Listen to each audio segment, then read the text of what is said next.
problema é que se eu... Vou ter que fazer um jeito diferente aqui, porque... Vocês estão vendo minha tela ou não? Não, né? Eu estou. Não, minha tela de compartilhamento. Ainda não.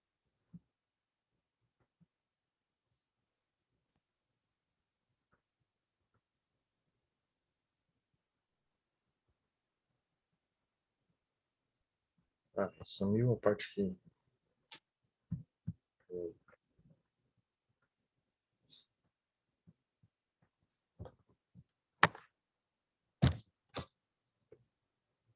Próxima vez eu vou entrar pelo da Lilian, porque a da Lilian ela apaga o zoom e aí não fica caindo, saca? Entendi. Leva direto. Hã? Leva direto. Bom.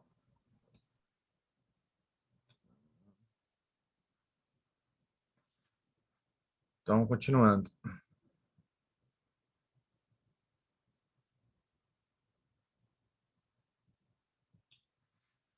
Então, o que aconteceu? Ele estava lá na casa dele, né?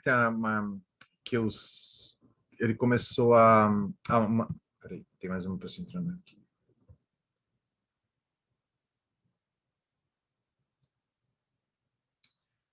E aí a Maria pegou ele, então pegando o pão dentro do forno, sendo que o pão estava desligado. E aí ela começou a falar assim, opa, peraí, tem alguma coisa aqui, né?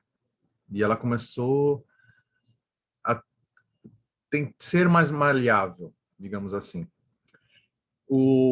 Ele começou a curar os irmãos, um estava com dor de cabeça, o outro estava ferido, e mesmo assim os irmãos começavam a caçoar dos poderes mágicos que Jesus estava tendo, entendeu?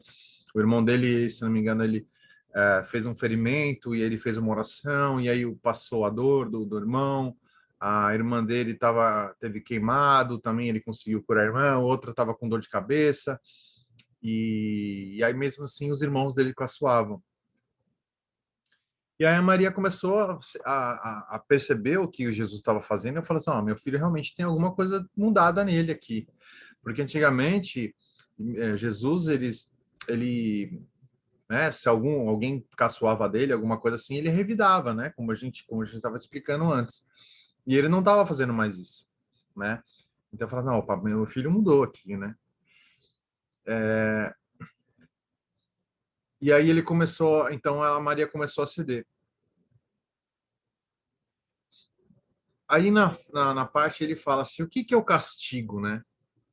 O que realmente é o castigo? Por que que as pessoas pensam em relacionado ao castigo? Que nem eu estava falando, quando se alguém se machuca ou se alguém sofre um acidente, que os judeus falavam, né? Que sempre tinha é o Deus que está castigando, né? Sempre botava a culpa em Deus, né? No Deus que eles acreditavam, que era sempre um castigo, né? Mas ele fala, o que que é o castigo? Não existe castigo na forma que compreendemos. Nascemos para nos comportarmos da forma como fazemos. Temos que encontrar uma maneira de superar nossos pensamentos e sentimentos humanos, porque estes nos separam da proteção do Pai e nos trazem a doença e a miséria.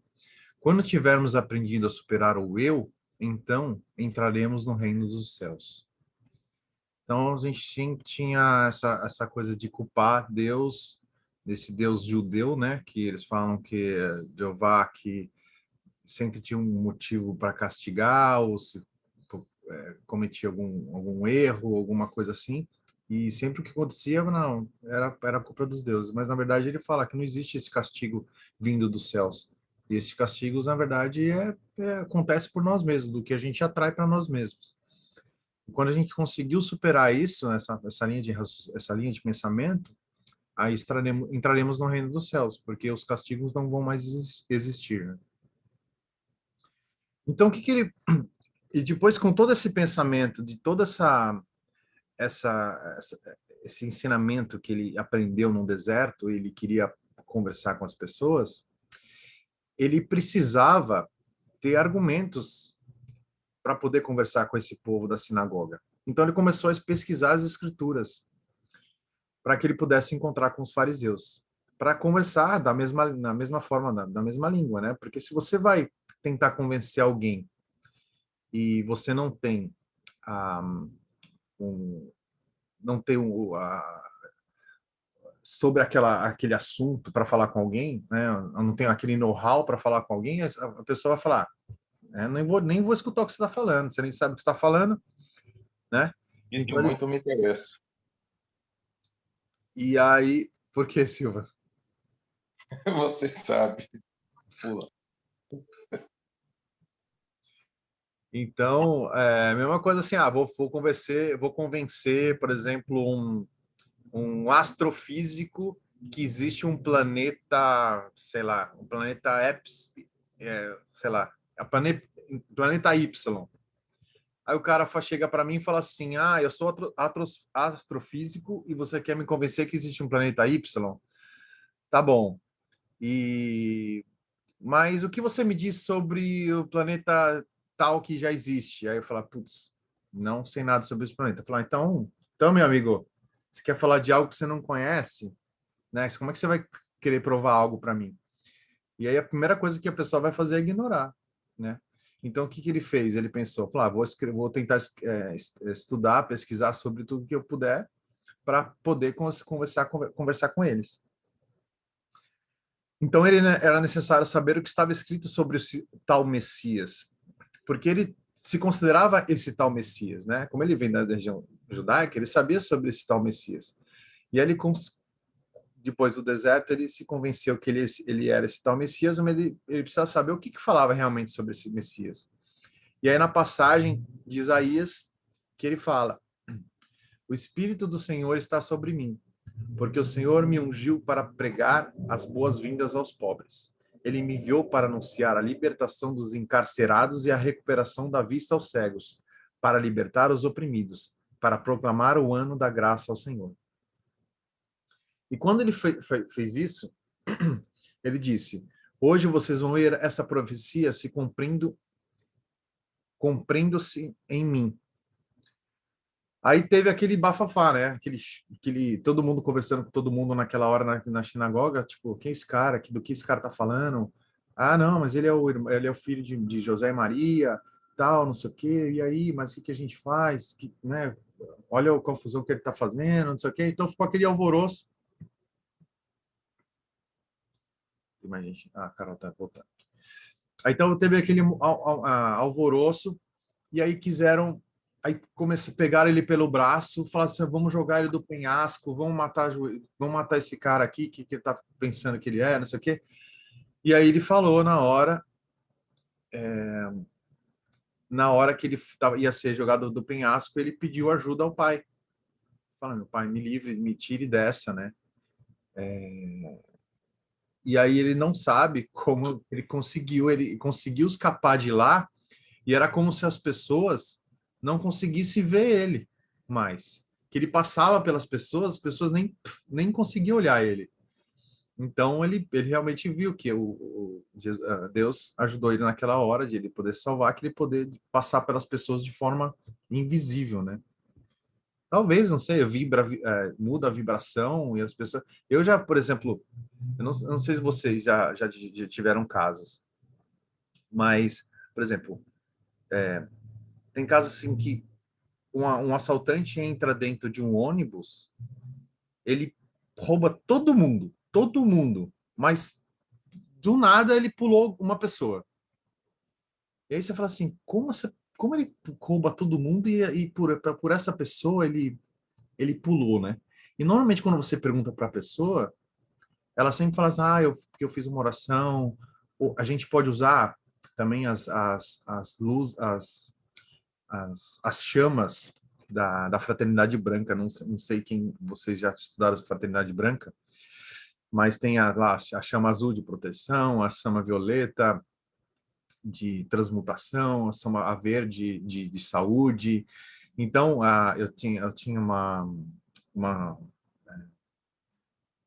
uma tutora, né? Que na verdade ela me convidou para participar de um grupo de estudo e a gente fez esse ancoramento das luzes, das chamas.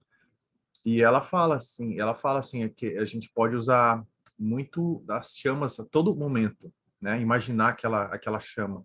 Então ela fala que com ela já aconteceu vezes de ela ver uma briga entre duas pessoas e ela jogar uma chama rosa, a chama do amor para aquelas duas pessoas e aquelas pessoas na hora param de brigar. Quando vocês precisa de uma proteção em algum lugar que vocês estiverem, né? Sei lá, passando, imagina que você está passando uma rua meio suspeita de poder alguém te roubar alguma coisa. Você fala assim, imagina você num tubo de luz azul, né? Que você vai ser protegida. Então a gente pode se utilizar dessas chamas também para a gente poder trabalhar o dia a dia, né? E aí, provavelmente, alguma coisa deve ter acontecido com Jesus, né? De ele se transmutar naquela hora, ou algum tubo de proteção que fez com que ele tivesse uma vibração diferente do que aquelas pessoas estavam sentindo, né? E aí as pessoas não conseguiam ver ele. Uma vez engraçado, eu fui assaltado e eu nem me dei conta, eu tava a mão armada, eu tava totalmente relaxado, parecia que eu saí dali. Eu não tava assim, nossa, meu Deus, estou sendo assaltado. Não, é como se eu tivesse apagado, sabe? Foi até impressionante, foi até meio esquisito, assim. E aí, o cara veio me revistar, tal, não sei o quê, me dá o celular, tal. Meu celular tava no bolso, ele falou assim, levanta a mão. Eu pus a mão dentro do bolso do celular, peguei o celular, levantei a mão para cima, aí o cara pôs a mão no bolso, não viu nada. E aí ele, tá bom, você não viu que não tem nada, pau. Eu peguei a mão de novo com o celular e enfiei dentro do bolso. O cara nem percebeu que o celular que estava na minha mão. E eu nem percebi também, fiz totalmente sem pensar, sabe? E é engraçado, algumas coisas acontecem, né? Quando a gente não vibra na mesma. Porque se você vibra medo no momento de um assalto, ou no momento de confusão, se você vibra medo, você fica vibrando naquela mesma frequência. E aí você faz parte daquilo. A partir do momento que você consegue se transmutar, né, digamos, mudar um pouco a sua frequência, imagina aquela confusão e você tá vibrando uma frequência amor, você está vendo aquilo, mas você não faz parte daquilo. E aí é mais fácil de você poder, né, sair daquele ambiente, etc. Então aí ele conseguiu sair de forma invisível, né, de uma certa forma, ninguém conseguiu ver ele, e ele mandou mensagem, deixa eu ver isso aqui. Ele mandou um recado para a mãe dele, falou assim, ele viu que ele precisava sair da cidade, porque a partir daquele momento ele estava peitando, digamos assim, com uma nova crença numa sinagoga. Os caras sabiam onde ele morava, falavam, vamos atrás dele agora, né? E ele mandou mensagem para a mãe dele dizendo que ele estava indo para outra cidade. E aí ele encontrou uma senhora no meio do caminho e na hora ele falou assim, Deus vai prover onde eu possa ficar, né? Ele já tinha esse link com o pai. E aí ele andando, essa senhora no meio do caminho estava com um monte de coisas de compra e e ela encontrou ele e falou assim, viu que ela estava meio aflita, ele perguntou se ela queria ajuda. Aí ela falou assim, é porque meu filho está de cama e eu tô fazendo umas compras, tem um monte de gente lá em casa, porque o médico falou que ele não passa dessa noite, e eu tô comprando umas coisinhas lá para o pessoal comerem, levando pro pessoal que tá lá, né, que o pessoal já tá quase o dia inteiro lá, morrendo de fome, né, não sei o quê. Aí ele falou assim, posso te ajudar com as suas compras, com as sacolas, tal? E ele ofereceu ajuda e também falou assim, se você eu posso te ajudar o seu filho. Ela falou, mas você é médico? Eu falei, não, eu não sou médico, mas eu acho que eu posso ajudar seu filho de outra maneira. Aí ele chegou lá, tava todo mundo em volta do filho de cama, o filho dela que estava morrendo, ele não comia mais, ele só comia só líquido, porque o médico disse que ele não podia comer mais, porque acho que o intestino dele estava travado também, então tudo que ele comia ele já botava para fora.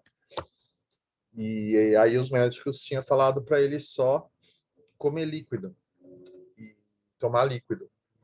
E aí só que ele já estava de outra cor já, né? Que ele estava faminto, mas ele não podia comer nada e tal. E aí ele mandou, Jesus mandou, saiu todo mundo que estava lá no quarto. Aí todo mundo olhou meio feio, então ficaram uma discussão lá fora, tal. A mãe convenceu o pai, né, o pai do menino para todo mundo sair, todo mundo saiu. Ele fez uma oração no menino, o menino se curou na hora. E aí ele chegou para, ele mudou, as pessoas vieram, olhou, viu o que tinha acontecido. Ele mudou a fisionomia, a cor do menino já estava outra. E ele falou, e ele reclamando que estava com fome e queria comer. Aí a mãe falou assim, não, não posso te dar comida, só posso te dar líquido. O médico falou assim, Jesus falou assim, não, pode dar para ele pão e vinho que ele já está curado. E aí ofereceu para Jesus a hospedagem, de ele ficar lá. E aí o pai do garoto falou assim, eu gostaria de fazer umas perguntas para ti. E todo mundo que estava lá viu o que tinha acontecido, todo mundo ofereceu hospedagem para Jesus, né? Só que Jesus falou, não, eu vou ficar aqui na casa do garoto, porque o pai dele que tem um monte de pergunta, e aí eu vou responder as perguntas para ele, e ele achou melhor ficar lá. Aí o homem, na verdade, ele achou que o que tinha acontecido com o filho dele, que estava de cama, que fosse um castigo de Deus, que tinha mandado para ele, porque o filho era o único filho do casal. Ele tinha, acho que, mais irmãs, mas ele era o único filho homem. E ele achou que a doença que o filho tinha pegado era algum castigo de Deus, que normalmente aqui naquela época era assim, né? Tudo que fosse doença, a lavoura tinha algum problema, era porque era um castigo de Deus por algo que ele tinha feito errado de alguma maneira. E aí Jesus explicou que o Deus era amor, que Jesus não fazia castigo. E ele começou a explicar, né, para eles. E eles, o pessoal que estava lá, e todo mundo falou assim: agora parece que esse tipo de explicação é muito mais plausível do que eles conheciam. Aqui fala sobre a mente e o corpo, que o Jesus chega para quem estava lá e fala assim: o que vocês acham melhor? O que vocês acham que funciona, o que é preferível? Ter um corpo ou ter uma mente? E muitas pessoas falavam corpo, porque, não, porque eu preciso do corpo, porque sem o corpo eu não consigo trabalhar, não consigo comer, não consigo fazer nada. E outras pessoas concordavam que é a mente. E Jesus explicou: a mente é a mais importante do homem. Sem elas, não teríamos o comando do corpo, nem como beber, dormir, mover-se, planejar, não poderíamos viver. Então, praticamente, assim, imagina um robô eletrônico sem que ele precise de pilha para funcionar. Sem pilha, ele não consegue fazer nada. Ele pode ter milhões de funções, mas ele não consegue fazer nada sem a pilha. Então, é como se fosse a mente, né? Contudo, não podemos ver a mente. Simplesmente sabemos que temos uma mente por causa dos pensamentos que ela produz, e o pensamento elabora algum tipo de ação em nossas vidas. Portanto, nosso Pai está presente em todas as coisas. Ele é a mente, que dirige a mente humana, fazendo seu grande trabalho dentro de cada ser vivo. Porque diziam assim, como é que Deus consegue ficar em todos os lugares ao mesmo tempo? Porque era inconcebível isso na mente humana, de alguma coisa que consegue ter influência em tudo quanto é lugar. E aí na carta ele fala, eu não coloquei aqui, mas ele fala assim, é, mais ou menos uma analogia do ar, né? O ar a gente não consegue ver, ele está em toda parte e ele se faz necessário para nossas respirações. Então, assim, ele fez essa analogia. Até o ar está em todos os lugares, tem a sua função primordial e mesmo assim a gente não consegue vê-lo, né? E assim é o nosso Pai. A gente não consegue vê-lo, mas ele está presente. Ele está presente. E assim é a mente humana. A gente não consegue ver a mente. A gente consegue ver o cérebro, né? Mas a mente em si a gente não consegue ver. Todo o processo que conhecemos, desde o nascimento de uma criança, a concepção, a nutrição, o amor ao pai e aos filhos, vem do poder criativo da mente, a vida inteligente e amorosa dentro de todos os seres vivos. Então, ele fala que todas essas ações, né, o fato de nutrir um filho, o amor que a gente sente, a concepção do ato, você vê que existe uma inteligência muito maior em cima disso, que é muito perfeito. Até mesmo o nosso corpo, né? Tinha machucado, vai lá, os anticorpos vão lá e cura, né? Existe ele diz aqui que existe uma inteligência em cima disso, né? E não é nossa, né? Ela vem de um poder criativo da mente, mas ela é vinculada ao poder do criativo do Criador. Jesus, ele não curou o rapaz de uma certa forma. Quem cura é a vida, que o Pai ativo dentro de todas as coisas, que é o Pai ativo dentro de todas as coisas. Não se teve dúvida, ele não se teve dúvidas e acreditou que assim seria. Então, quando ele foi curar o menino, ele não teve dúvidas que ele conseguiria fazer. E acreditou que ele conseguiria. Porque se ele colocasse em xeque que ele não conseguiria fazer, ele não ia conseguir fazer. Então, quando a gente fala assim, até brinquei com a Lília de manhã, falei assim, Lília, você acha que Jesus cura as pessoas? Eu falei, eu acredito sim. Eu falei, pois é, mas ele não cura as pessoas. Ele usa o poder essa conexão que ele tem com Deus Pai, criativo, ou Deus Pai, e ele que cura através de Jesus. Ah, sim, mas aí você me coloca uma pergunta de sinuca, né? Porque não é assim que você tem que perguntar. Não, eu perguntei de propósito para realmente dar uma bugada, para dar uma expandida, né? Porque se você for pensar literalmente, não é Jesus, mas ele utiliza, ele através dele, pela fé, né? Dele tem, e também a fé de quem recebe, não tendo dúvidas, acreditar que é possível, ele conseguiu fazer isso. Então, assim, o que ele fez, Jesus, ele fala que todo mundo consegue fazer. Agora, por mais que a gente tenha essa visão que a gente realmente consegue fazer, né? A gente sabe que a gente pode fazer. Por que a gente não faz? Porque a gente ainda não acredita. Porque vira e mexe, às vezes eu passo na rua e vejo alguém com poder, com braço, ou pessoa não andando direito, ou deficiente. Na hora eu falo assim, caramba, Jesus pode fazer. Ele disse que nós podemos fazer. E nós acreditamos que a gente pode fazer, a gente pode fazer. Por que a gente não chega numa pessoa desconhecida na hora, põe a mão em cima, ou sei lá, de alguma forma, não faz uma oração para aquela pessoa, sabendo que ela vai ser curada? Porque, teoricamente, é possível. A gente sabe que é possível. Por que a gente não faz? Porque ainda acho que a gente não acredita 100%. Porque ainda acho que a gente ainda vai ter o julgamento. Todo mundo acha que vai ter o julgamento. Imagina se eu parar uma pessoa na rua, faz uma oração lá e não dá certo. Né? A gente pensa, não dá certo. A, a, a, quem tiver ali vai falar, nossa, esse cara é louco, né? Veio aqui, nem me conhece, pôs a mão em mim e orou, não funcionou o que ele fez, né? A pessoa, não, tudo isso na nossa mente é o que trabalha contra, né? Colocando a gente em dúvida, em xeque. Então é por isso que a gente não faz. Mas a pergunta é se a gente sabe que funciona, que Jesus fala que todo mundo pode, porque mesmo assim a gente não faz, né? Imagina se todo mundo hoje em dia decidisse falar, beleza, a gente já entendeu que a gente consegue curar qualquer pessoa com o poder da oração, desde que a gente acredita naquilo. Imagina como seria, cara. Todo mundo encontrando as pessoas na rua, todo mundo, sabe, de querer ajudar o outro, o próximo.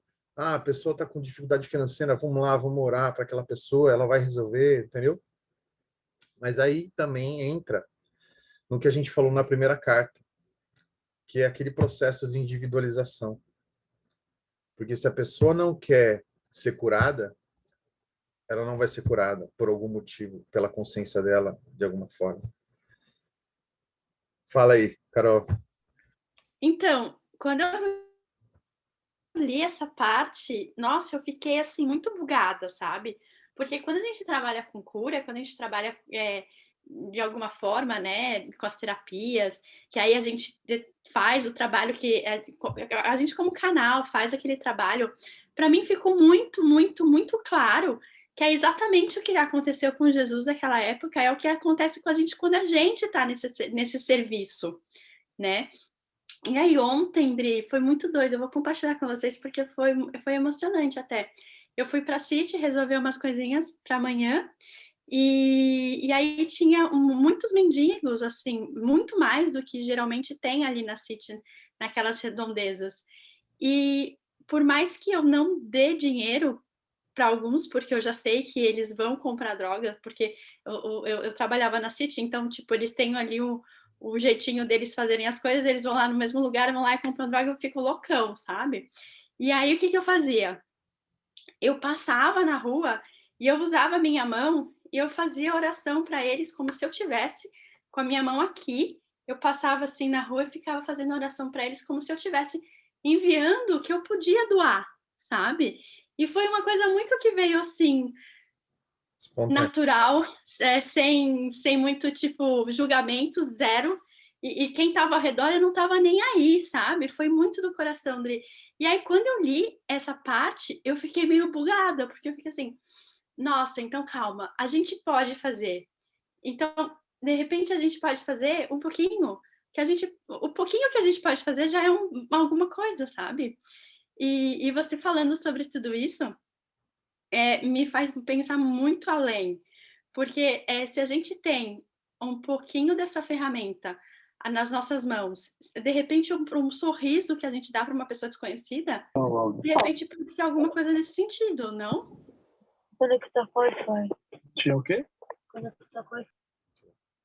Sim, exatamente. Então, assim, eu acho que assim, essas alternativas, né, de querer ajudar, eu não precisa necessariamente, é isso que eu queria chegar. Não precisa necessariamente colocar a mão em alguém para poder curar. Eu posso mandar uma energia, né, de amor, etc., fazer uma oração naquele momento. Mas, assim, cada um tem o seu processo, né? Por exemplo, eu acredito que isso funcione, mas eu acredito que comigo, eu acho que funcionaria muito mais se eu fosse colocar a mão em alguém. Por quê? Por isso, porque eu ia criar um gatilho na minha mente que, a partir do momento que eu vencer essa parte de preocupação do que o outro vai pensar em relação a mim, vai vencer esse bloqueio, e é esse bloqueio vencido é que vai fazer eu acreditar muito mais na minha cura. Você entende? Tem pessoas que não vão precisar disso. Mas aí entra a outra questão, né? Porque se você não está acreditando, você não está confiando, você está duvidando. E aí é exatamente o que eles falam nas cartas, né? Se existe, não pode ter a dúvida. Se tem a dúvida, você já está tirando o seu corpo. Mas a partir do momento que você faz aquela história do entrega e confia, porque não é você que está fazendo, é ele, é o Sim. pai. Uhum. A gente é só um canal. A gente está ali só para servir de canal. É isso que, assim, quando eu li isso, ficou, assim, extremamente claro essa questão. Então, assim, quando a gente atende uma cliente, ou quando a gente passa na rua e joga um raio, ou quando a qualquer coisa, porque também trabalha muito a nossa questão da intuição, certo? Sim. Então, se a gente tem dúvida de que isso não está funcionando, a gente mesmo está se auto-julgando. Sim, não, então, eu sei, é um processo. Mas, assim, tem dias que você vai acordar e você fala assim, caramba, hoje eu tô totalmente conectado ao Deus. Mas tem dia que você vai falar assim, você vai passar pelas pessoas e falar, não, hoje eu não vou fazer oração, hoje eu não sei, eu não acredito tanto, ou não, entendeu? O que eu quero dizer, assim, por exemplo, se você vê uma pessoa de cadeira de rodas, você sabe que você tem o poder, teoricamente você sabe que tem o poder de fazer a pessoa levantar, que Jesus fez. Se ele fala que todo mundo pode fazer, todo mundo faz. Agora, até que ponto você realmente acredita a ponto de pegar uma pessoa na rua e falar assim, agora eu vou fazer uma oração para você e você vai levantar, sabe? É bem complicado essa parte, porque por mais que a gente acredita, a gente ainda não acredita 100%, porque a gente está no processo ainda, né? Porque imagina, cara, imagina se você... uma vez só que você faça. Eu acredito que seja isso, né? Uma vez que você faça. A partir do momento que você faz uma vez, eu acho que te desbloqueia inteiro para tudo. Aí pô, você faz uma vez, beleza, vou fazer com todo mundo que eu ver na frente, eu vou fazer. Mas aí eu entro com o que eu falei da carta 1, que é o processo de individualização, né? Porque Jesus falou assim, beleza, eu posso curar, posso tirar a miséria do mundo. Então, do que você falou, ele podia fazer assim com as mãos e todo mundo ia ser feliz no resto do mundo. Mas ele não podia fazer isso, porque tinha um processo de individualização, né? Então aí que entra na parte quando a gente pede para Deus colocar no nosso caminho realmente as pessoas que estão dispostas também a ser curadas, né? Porque não adianta mais nada você curar a pessoa e, como eu falei, a pessoa não tiver na individualização dela, não acreditar também que possa ser curada. Tem essa individualização de cada um. Então, assim, a gente não sabe Com certeza. como é. É exatamente isso. E não adianta, a gente pode curar e a pessoa vai voltar a fazer tudo de novo. Porque também tem a questão do ganho, né? Algumas pessoas ganham com aquela doença, com Sim. aquela questão, enfim. Mas aí a gente vai se estender, vamos continuar. Desculpa, obrigada. Não, imagina, mas eu prefiro que todo mundo participe mesmo, não só eu ficar falando. Então é isso, o Jesus não curou, né? Na verdade, não é ele, não é o poder de Jesus, né? Ele diz que o poder, na verdade, é do Criador, ele utiliza ele, né? Ah, deixa eu...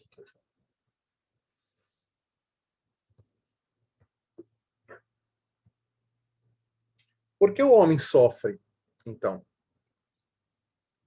Porque quando o homem é concebido, quando a vida toma forma dentro da semente, ela se reveste na condição humana que o separa de qualquer outro indivíduo e do mundo, para fazer o único, uma figura isolada, não unida a nenhum outro, solitário, privado, sua própria pessoa. Ele torna-se sujeito a, controlado por dois impulsos, poderosamente fortes em sua natureza terrena: o de ligar-se a todas as coisas que deseja muito e o de rejeitar e afastar tudo aquilo que não quer. Esses dois impulsos básicos do homem estão presentes em cada coisa que ele faz ao longo da vida e são inteiramente responsáveis pelos problemas que atrai para si. Embora o pai esteja ativo no interior do homem, não há nada de humano nele, pai. Portanto, o pai nada retém, nada rejeita, nada condena, nem mesmo vê a transgressão. Tudo aquilo que o homem faz e que chama de pecado é apenas desse mundo e só existe punição neste mundo, porque é uma lei da existência terrena. Tudo que semear mais tarde colherá, pelo fato de extrair sua vida e sua mente do pai. O próprio homem, o criador dos seus o próprio homem é o criador dos seus pensamentos, palavras e ações. Seja o que for o que ele pensa, diz, faz e acredita, retorna a ele da mesma forma, algum tempo depois. Não existe castigo que venha do Pai. Quaisquer que sejam os males assolarem a humanidade, esses são o completo resultado das suas próprias decisões.